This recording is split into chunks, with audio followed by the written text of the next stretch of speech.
Okay, reading from the Bṛhad-bhāgavatāmṛta, Volume 1, Chapter 23.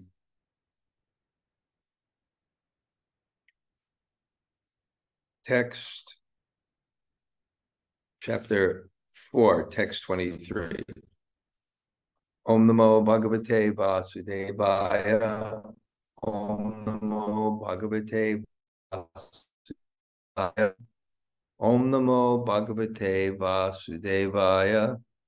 Vicitra-sevā-dānaṁ hi hanūmat-prabhṛtiṣv prabhoḥ bhakteṣu mataḥ sadbhir the cetarat.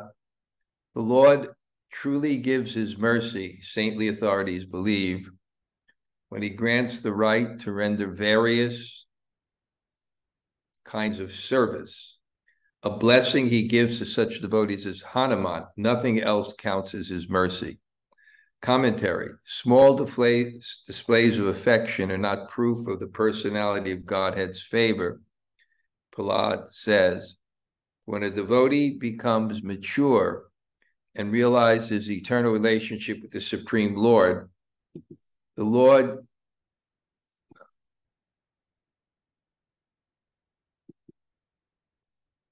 Lord gives him opportunities to serve him. There are numerous examples of favored devotees. Among them, Lord Ramachandra's monkey devotees like Hanumān and Sugriva, and Lord Krishna's Yadu associates like the Pandavas. Thus, Bṛhad tries to deny the validity of Narada's glorifying him as the recipient of the Supreme Lord's special mercy. He especially tries to deny the relevance of what Narada has described in text 7. Lord Nrsingadev's having placed Bṛhad on his lap and cuddled him as a mother cuddles her child. Om Jnana Timirandasya Jnananjana Shalakaya Taksur Unmilitam Yena Tasmai Shri Gurave Namaha.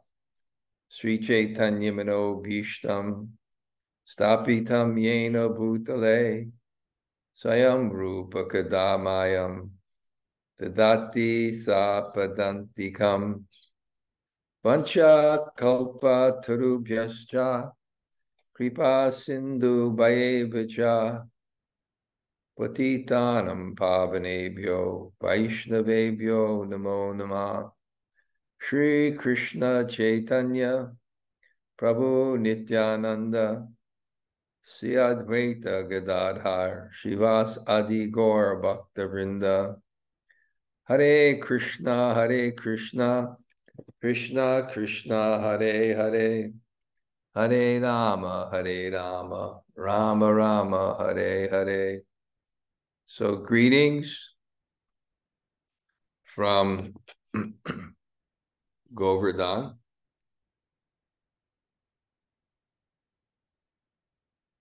And we're studying here Bṛhad-bhāgavatāmṛta, which is a summary of the Bhagavatam. Now, the Bhagavatam is a progressive study, a progressive presentation to have you deeply understand devotional service and realize the glories of devotional service to the level of seeing Radha and Krishna as service and not lust.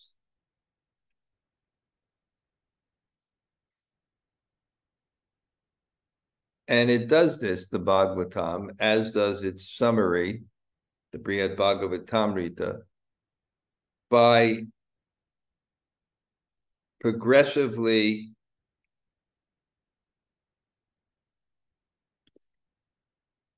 making a progression of different levels of service. So by the 10th canto, you've looked at this concept of bhakti in such a deep way that you can see it in the Naralila, the human-like activities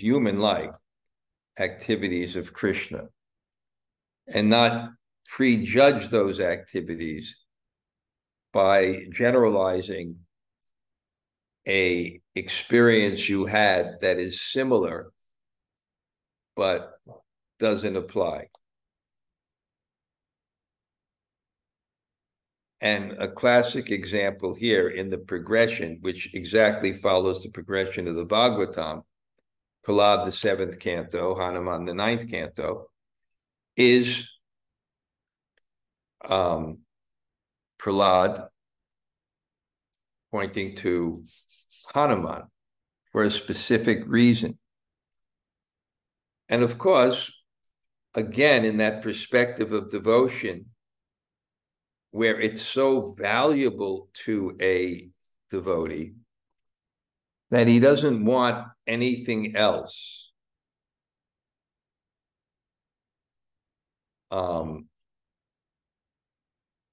Even liberation. What to speak of the power and control, praise, the power that comes with followers or praise or uplifting one's status, which gives one power to control. The devotee doesn't want that. In fact, he not only doesn't want that, he will push against getting it. He's so fixed in this bhava of service and so realized in this bhava and service that the dhanam, the janam, the sindarim, kavitam va jagadisha kamaye, mama janmane janma ishwari, bhavatad bhaktir, ahoit the key, twayi. He doesn't want. So we've seen now what's going to happen is Bṛhad is going to deflect that praise as a natural result of having a taste for devotion, which means that someone else is the center of your life besides yourself. And devotion means you want to serve that center. You want to glorify that center. And that's such a taste of pleasure because the essence of the Ladini Shakti is Krishna Prema. So it's such a taste. So this push that you're better than anyone or better than everyone or jai jai, this push is militantly resisted. Of course, I read one quote that humility doesn't mean to deny one's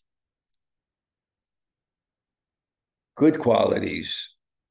It means to acknowledge one's weaknesses. But this is dainya. This is utter humility. That you not only admit your weaknesses, you deny your good qualities. It's so, in other words, we're talking about the supreme pleasure potency entering into one's consciousness and what that must feel like. And the mood it must give and how much one just swims in that mood of devotion. So Bṛhad is going to counter and that's what we're going to go over today. He's going to counter that glorification. And the first one is, he's glorified for his ability to meditate on God. But he says the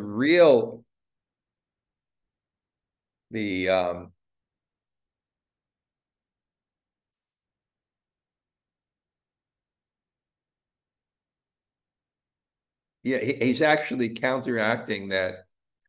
He was glorified for the affection of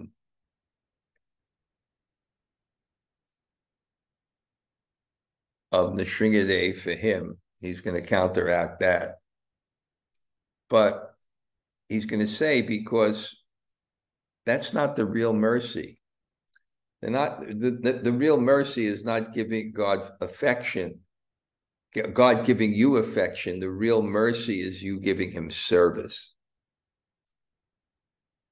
And just in terms of the philosophy of Krishna consciousness, I just want to see, go back here.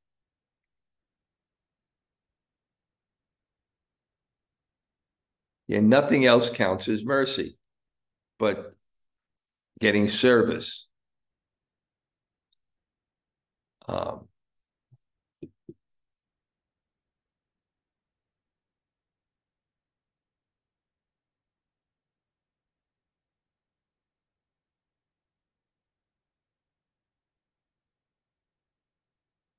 And in the practice of Krishna consciousness, I think that's going to come up. But anyway, even in terms of the rasas, dasyaras is higher than shantaras. Service is higher than appreciation. Appreciation is also service. But those who get service, and that's clearly, I told that before in the story of the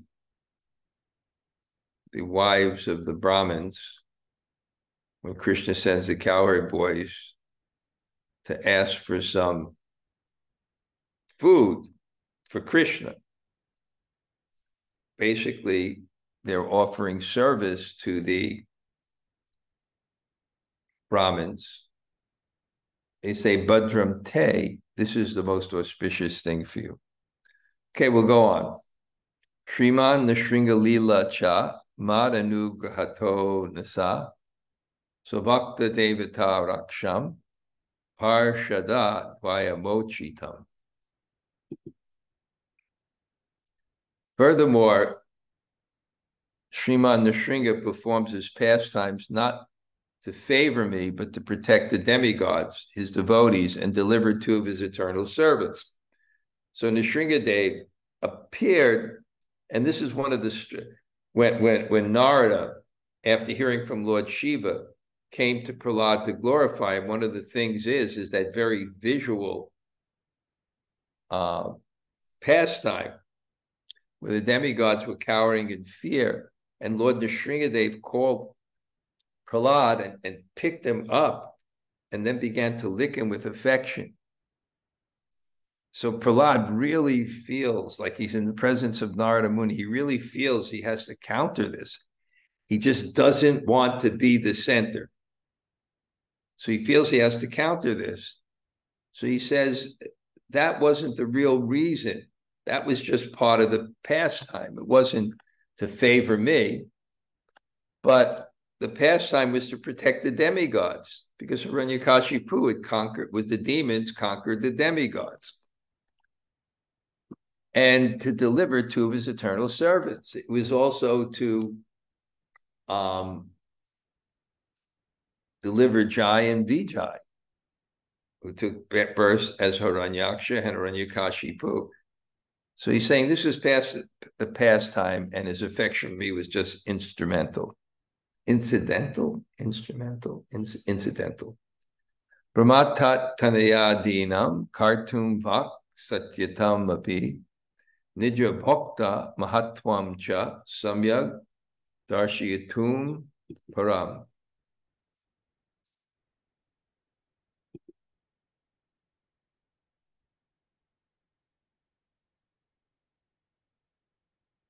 Wish to uphold the truth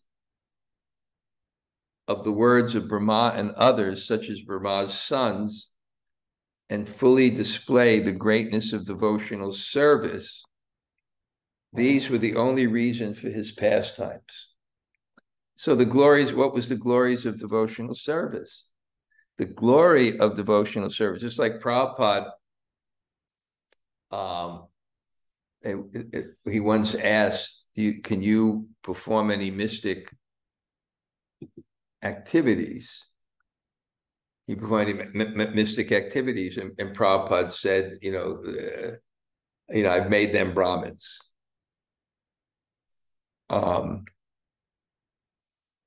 So that's the greatness, the power of devotional service. So it wasn't that he was just showing affection for me, but because I was born in a demon family and became a devotee, it showed the power of devotional service. It wasn't particularly focused on me. It's because I was born in a family of demons. And I became a devotee. And that's so glorious. Kirata huninda, pulinda pulkasa, kasha daya daya, yenye prabhoḥ. There's a verse in the Bhagavatam, I used to know it, I forgot it, where Kirata hunandra pulinda pulkasa. It's mentioning all the people, Yavana kasha daya, the Chinese, the Turks, the Greeks, the East Germans for some reason, the Huns, Hunandra, Pulkasa, Kirata, Hunanda, Pulinda Pulkasa, that all these, prabhoḥ, by the power of the devotee, all these people can become devotees. So he's saying it's not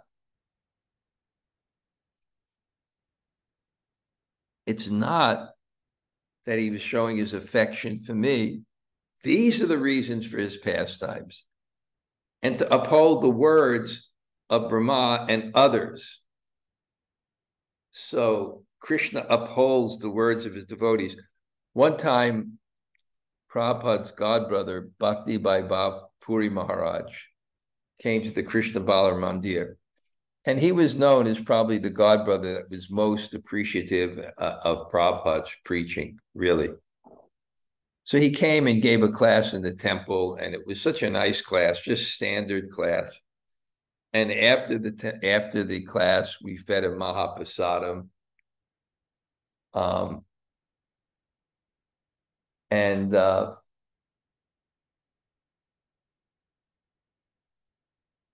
I forgot what happened, but maybe it was something I or someone mentioned. Did you hear that? And this is a time where there was the Iron Curtain. And, there was this totalitarian rule in Eastern Europe and the Soviet Union.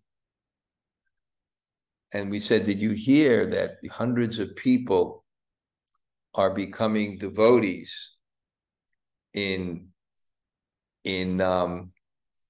Russia? And then he said,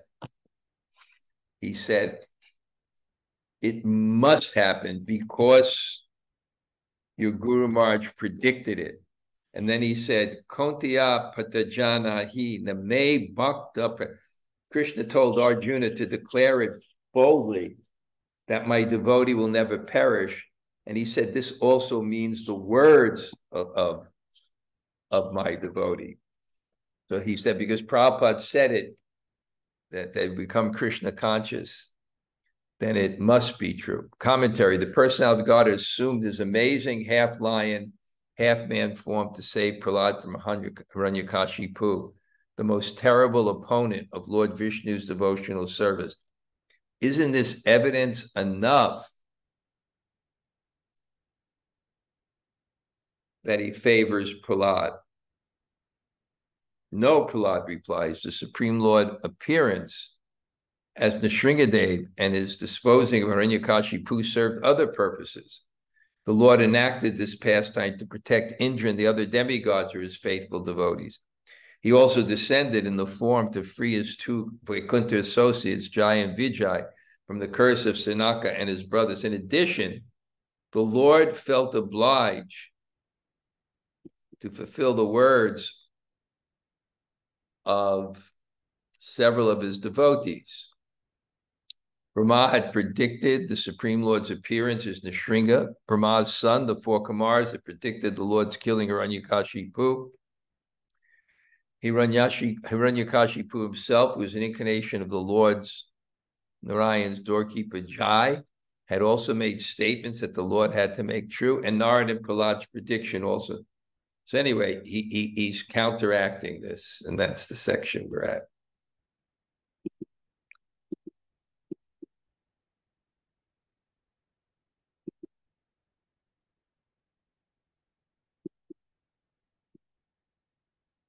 O greatest of devotees who have nothing material to possess, when the personality of God had gave me a kingdom, I understood I had not received even one atom of his mercy. So this is how a devotee looks. What is mercy? Mercy is not getting things. Mercy is the elevation of consciousness. And often the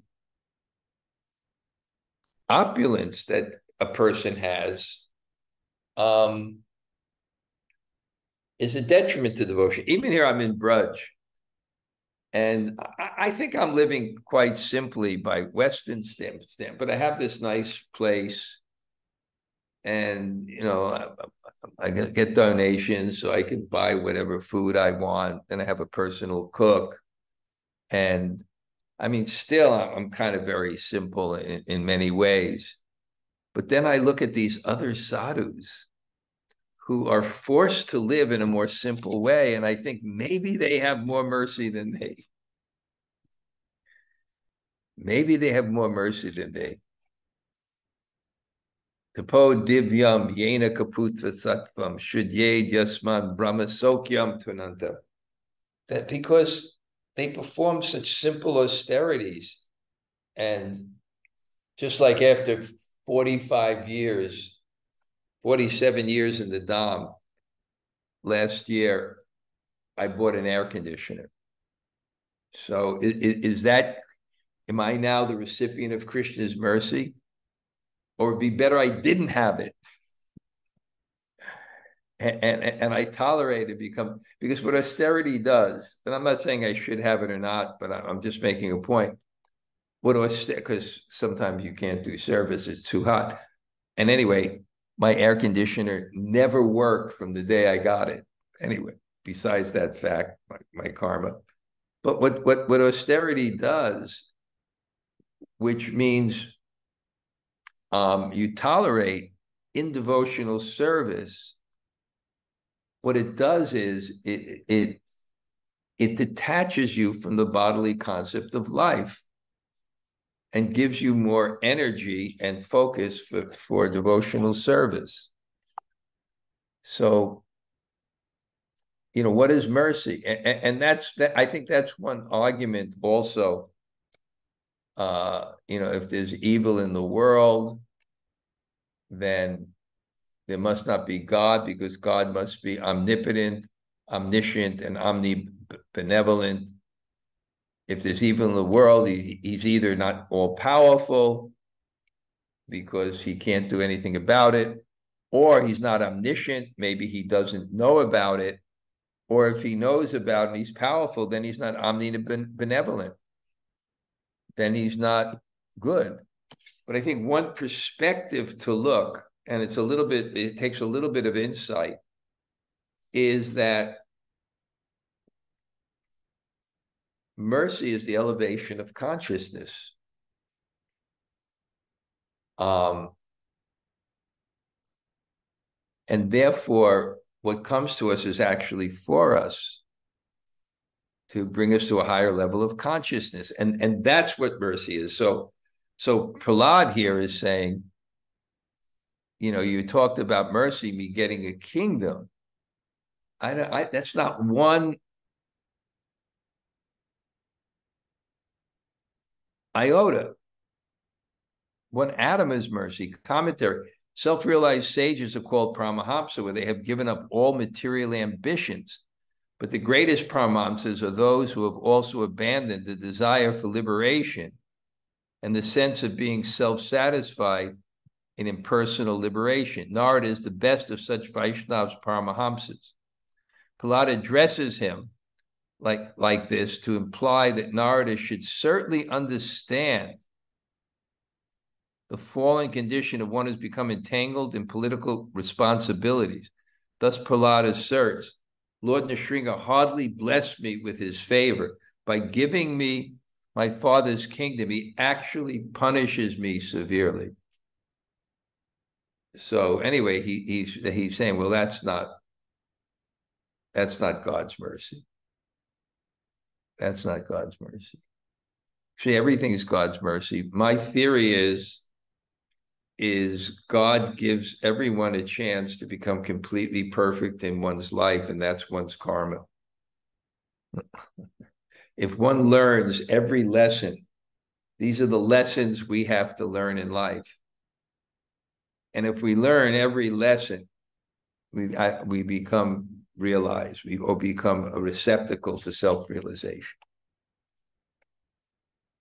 So he's saying, no, this is not mercy. As the Lord says, when I wish to favor someone, I make him lose his opulence. Such statements as this are evidence, and so also are the statements of his exalted devotees.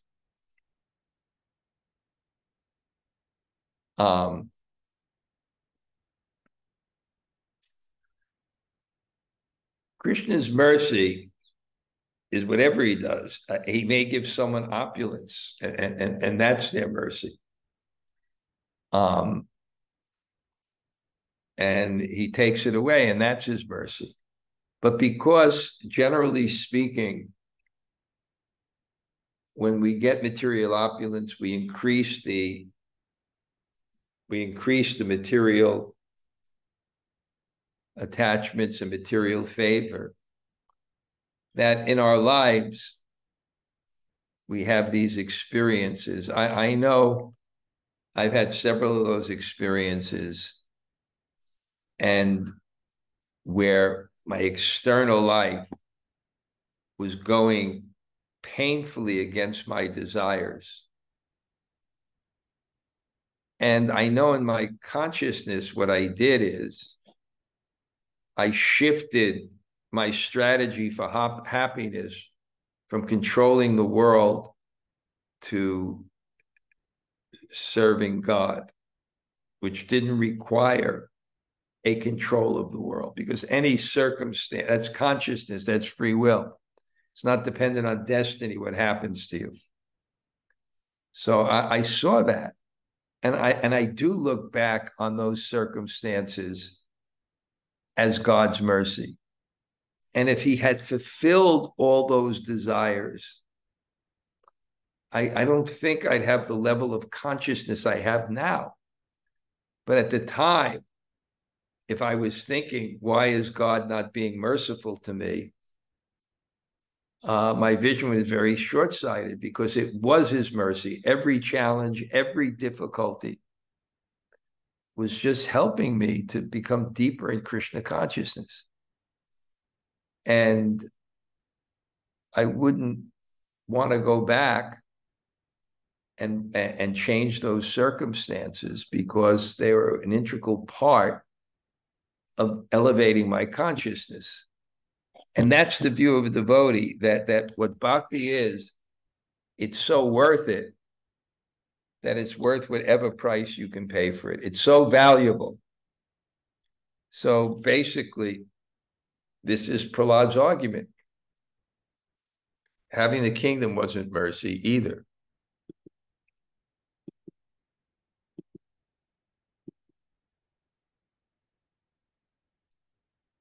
Pashyame Raja Sambandhat Bandhu Brityadi Sangata Sarvam Tat Bhajanam Linam Digdhim Mam Yan Narodini. Just see how my worship of the Lord has been eclipsed by my attachment to ruling my kingdom and by my ties to family members, servants, and others. for not crying over this in remorse, I should be condemned again and again. So now he has another consideration, because he's thinking, what Narada will say is, you're so advanced in Krishna consciousness that it doesn't matter what you have. You're transcendental. So getting opulence, you can't say that's, what did he say in the previous verse?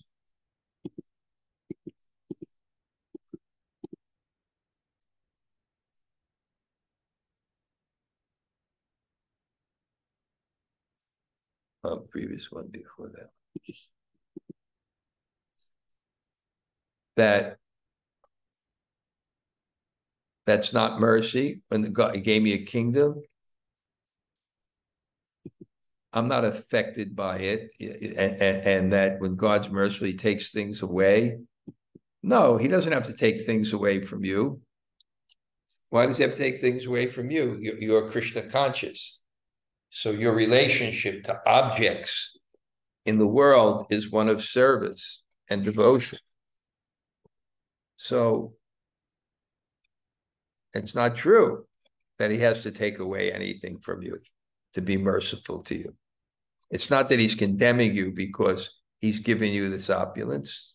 It's not affected you, but no, Prahlad says, but it has. It has. My worship of the Lord has been eclipsed because of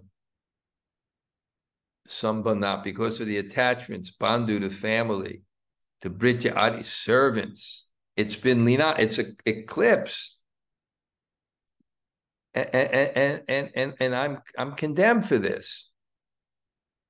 So Prahlad's saying, no, I did become overwhelmed. Narada might suggest that material facilities are dangerous for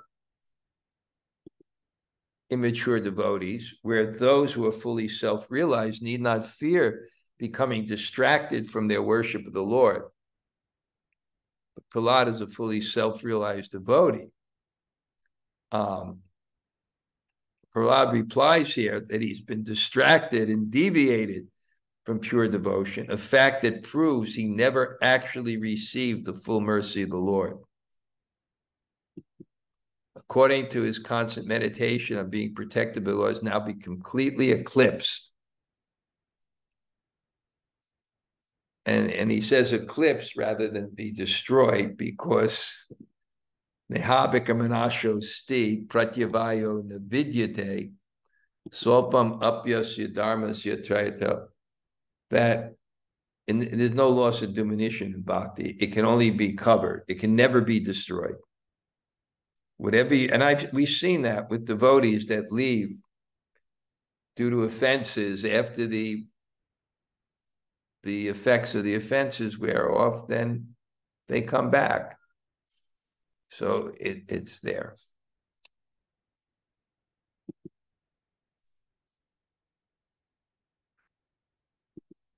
Why else would I have fought against the renowned Lord at Vishal as if I had been reverted to the low conditioning of my birth? So Narayan Rishi, somehow, I think there's that story before, that somehow there was battle, and then there was a very interesting thing, that Prahlad is actually born in a family of Kshatriyas. So he was fighting with God, and he couldn't defeat him. And then he condemned himself after like 3 or 4 days that I have not been able to make my vow of victory. And then God revealed to him, but I have been defeated by you. And somehow this created great joy. And even Narada Muni heard it. He was saying, we have defeated. And what does that mean? Defeated means invoking God's love. Because when you love someone, you're controlled by their will and desires, or at least their needs. So They're rejoicing in that Krishna said, I've been defeated by you. I've been defeated by you. It means that I love you. And because I love you, I'm going to serve you. And because I'm serving you, I am under your desires. But so they were very happy about that. But here he's saying, no, this proves my low conditioning. I'm a demon, therefore I fought God. And therefore it just shows that I haven't transcended. And therefore I haven't received any mercy.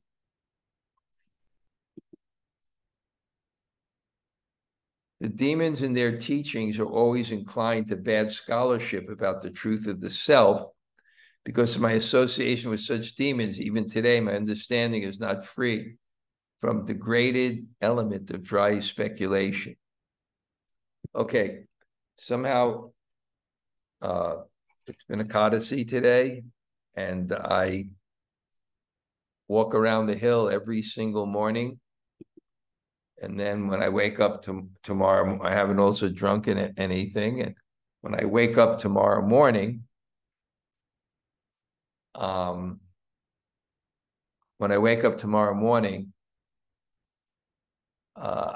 I'll chant everything for several hours, but then at 5 o'clock, I'll walk around again. So I've gone around twice without eating anything. So I'm going to stop a little bit earlier. But if Jamunajaya found anything here that she can share, we'll see. Hare Krishna Raj, thank you so much for class. I found several things, but I really loved your insight, what you said about when you were facing challenging circumstances, you shifted your technique from trying to, I wrote down something you said, shift from controlling my world to serving God. And I found that's such a great technique. Because I'm an enjoyer, and I couldn't enjoy controlling the world. I thought I might as well enjoy serving the world. I had to make that shift. And I think that shift is very, very natural. If someone has some spiritual acumen, I'm not saying I do, but whatever little I had, I realized in this situation, my attachments are not going to be met. So plan A is finished for happiness. So plan B, which was the higher plan, is shifted to serving, which is not dependent upon control and is not dependent upon the external circumstances. So that kind of shift, and I think that's what our difficulties can do to us, you know. And also I like Ekadasi. It's nice, a little austerity here. I don't have to go to work. I don't have to be family. I mean, I just have to sit in my room and chant and do things. But okay, thank you.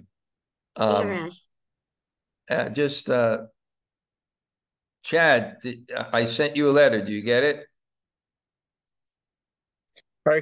Yeah, I did. Actually, I was away last week on work sort of. Okay, I just wanted to make sure you got it. I'll respond. Yeah, I'll respond to it. Yep, got it. Okay, great. Anyone else say hello? Hare Krishna. Okay, Gail, what's up? Yeah, just along the same vein that you were discussing with Jamunajaya, you were contrasting making that shift from controlling the world to, it sounded like exercising free will, right? So, could you just explain how that was exercising free will? Because when you want to control the will, I'm remembering it too. I was in Tuaco at the time when I had that realization. And I just saw the world just wasn't moving my way. And I saw how my shift in consciousness became much more devotional and much more geared towards service. And Anandamaya Abhisad, it says the living entity has a spirit that they should enjoy, but what they're meant to enjoy is not selfishness, but service.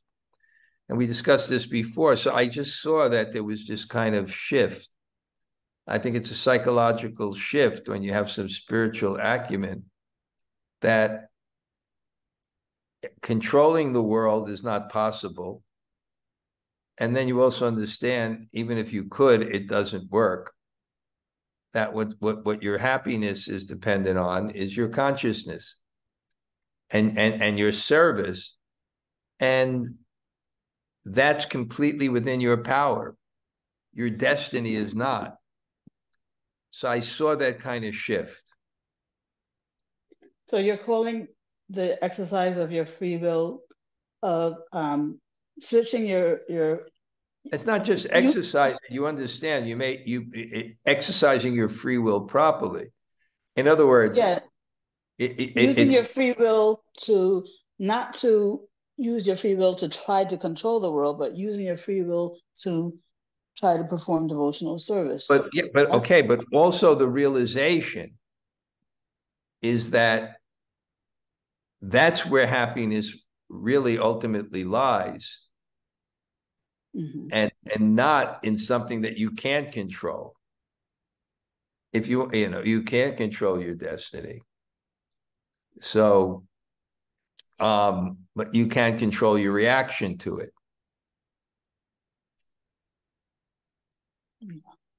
Yeah. So you put more emphasis in your consciousness to your reaction to your destiny in terms of what your satisfaction is, rather than how your destiny plays out.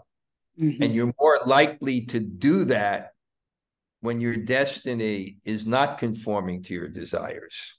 Yeah. Okay, thank you. Thank you. Jai Shri Radhe, you have something there? Thank you for your class. I have a question. When Sri Bṛhad was saying that he didn't have any mercy, and then another verse after that, he's saying that he had his devotional life eclipsed because of his attachment to the family life. Can you please elaborate on that?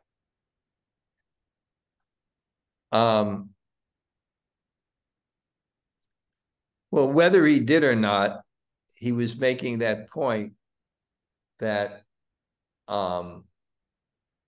because Narada may have counteracted his thing that I didn't have any mercy, because he said, I didn't have any mercy. It's not the mercy isn't that I got a kingdom, because something was mentioned before you were able to get. It's not that I got a kingdom, but rather when God takes away those things, that's more merciful. And God didn't take them away from me. So Narada may counteract and say, it doesn't matter for someone like you because you're transcendental. And then his response is, no, I'm not transcendental. My devotion was eclipsed by my attachments, by my family life, by so many things. It was eclipsed by all these things. And it certainly can be. It certainly can be. You certainly can get entangled in family life. You certainly can become distracted by family life.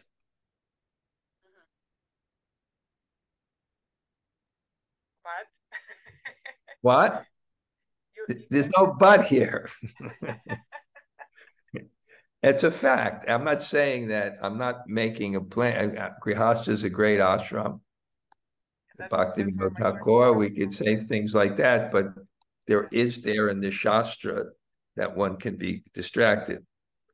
The problem when you preach this in the West is that people have such miserable family lives, generally. They have such miserable family lives that generally, that they almost can't understand attachment to it. But some people have good family lives. Thank you That's for that. about, yeah, it's just like when I was at the Revals and I was the first Panihati festival, and I was, about Raghunath Swami, and there's so many heavy statements, and then his parents, and Lord Chaitanya was criticizing his attachment and criticizing his family. And I started to get real heavy with sannyas and criticizing, that aspect of it, family life and the attachments, and it's distracting. And the half that was Indians were going, yes, yes, yes, because they all had good family lives and they knew that how entangling it can be. And the rest, who were young Westerners, hadn't had anything established. So they were kind of thinking in their mind, the very thing I need to my Krishna consciousness to be stable is criticized.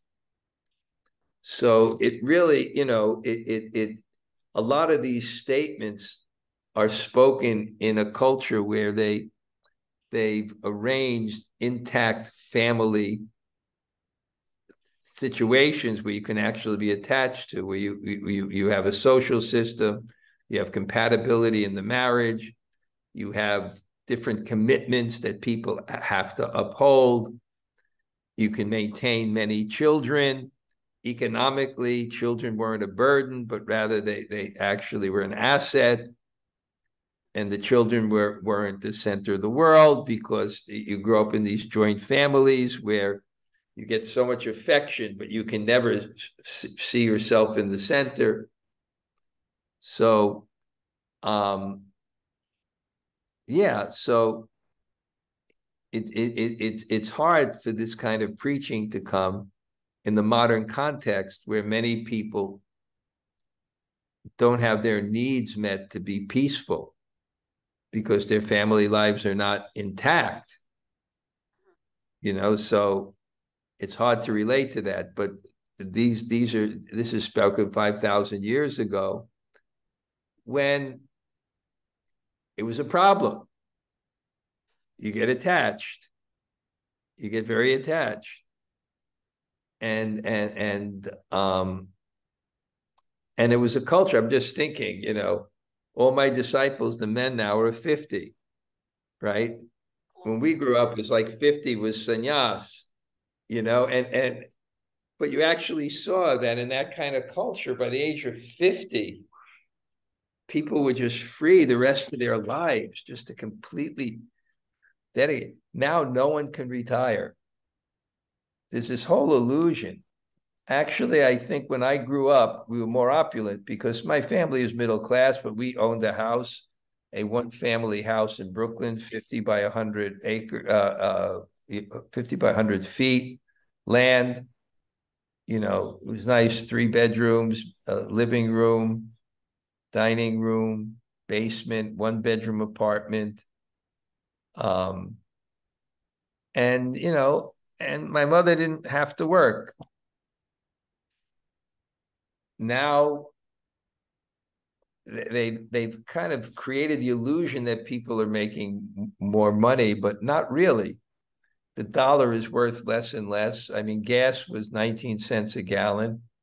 And now practically no families could live unless both people work. And there's no hope of retirement.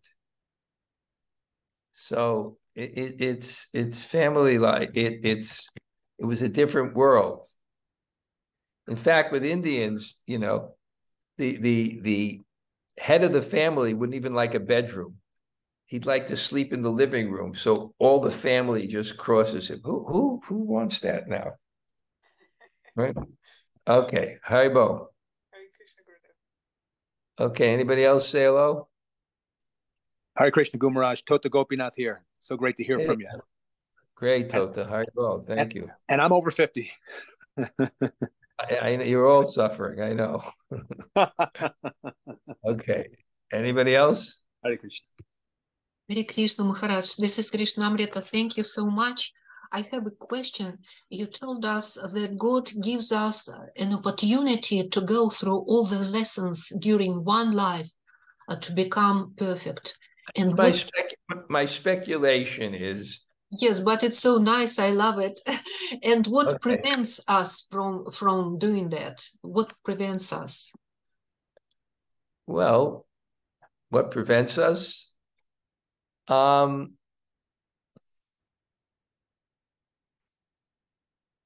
Well, a lack of faith in God, a lack of guidance on how to, a lack of understanding how to respond to our karma, a lack of association to give us the mentorship to do so, a lack of determination and will.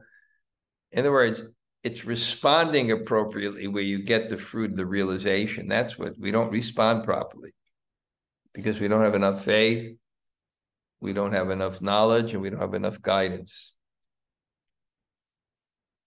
Okay. Anybody else? Hare Krishna Maharaj. Hare Krishna Maharaj. Great to see you. Yeah, thank you very much. Thank you for the class. Thank you so much, Krishna. Hari Thank Bol. you. Hari Bol. Good. Anybody else? Hare Krishna Garaj, Lal Govinda. Thank you for class. I heard that Bṛhad-bhāgavatāmṛta, they're having a ball, I heard, from Raghunath. They're just having a great time. Yeah. I keep seeing a bunch of pictures. Yeah. They're going to be coming here soon. Okay. I wish you were here because, Raghunath wanted me to do this initiation, but first of all, I have to decide if I wanted to do it or not. There's some people that are aspiring on his group, but I would need an assistant here because I'm busy in Kartik. And I'm not running around. Anyway, we'll see. Okay. I wrote our Pandit Raghunath Vrindavan to see what the possibilities are. But generally during Kartik, I don't do these things. I got my hanūmat-prabhṛtiṣv. Yeah. Okay. Anybody else? Very well.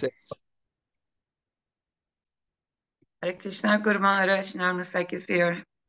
Are we going to see I was late for the class. Any chance we'll see you in Puri? I hope so, yeah. Yes, I'm planning for it, Maharaj. Jamuna Pavani is waiting.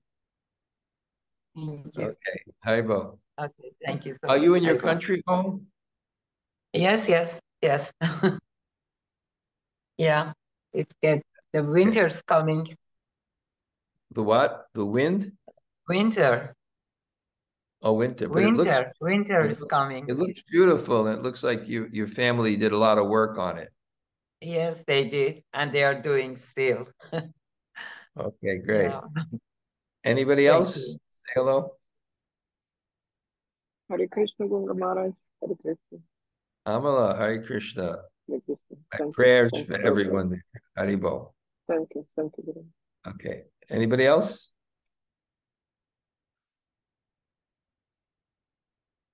Okay, I'm headed out.